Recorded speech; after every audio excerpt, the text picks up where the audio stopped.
Masagi mathou touduna miyamda pau pinaba louringei cheirakta Nongmei na panduna leikhidraba paomi Thangjam Dwijamani allias Nanao na leikhidabagi tararak suba ningsing thouram ngasi Thangmeiband chingda leiba mahakki ningsing khuvam da kattuna pangthokhre ningsing thouram aduda Thangmeiband AC gi MLA Thanggjam Dwijamani All Manipur Working Journalist Union gi President Wangkhimcha Samjai yauna union gi members sing amadi mahakka loinana thabak tawminaramba miyoi kaya su saruk yakhi thouram adu kamari leinen MLA Thanggjam Dwijamani hai paomi singna khunai da lauriba thaudang asi yamna chawi adubo paomi singna thagi oina fangliba senfam asidi yamna pikna leide miyamna paomi singbo ikai khomna fam thoki numit kharani pau fonglutaba matamda miyam asi amamba lambida chatpaga chap managane makoina lauriba thaudang kaya asi yamna thagatingai oi makhatana su miyamda madik chumba pau sing pibada thauna hanbiganu haiki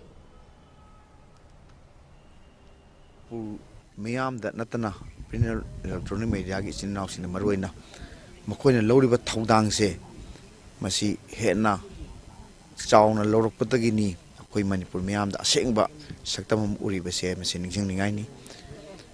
media person sing si moina lauriba thaudang si yam chauraga sakhang biba wat poina to haidar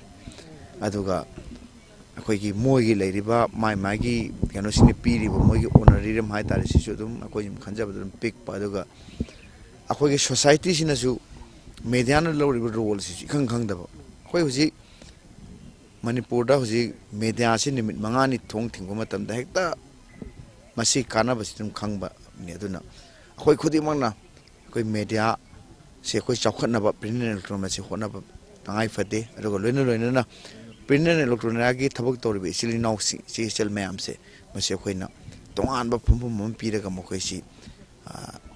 thagat pi punung thogot pi ba mathou tai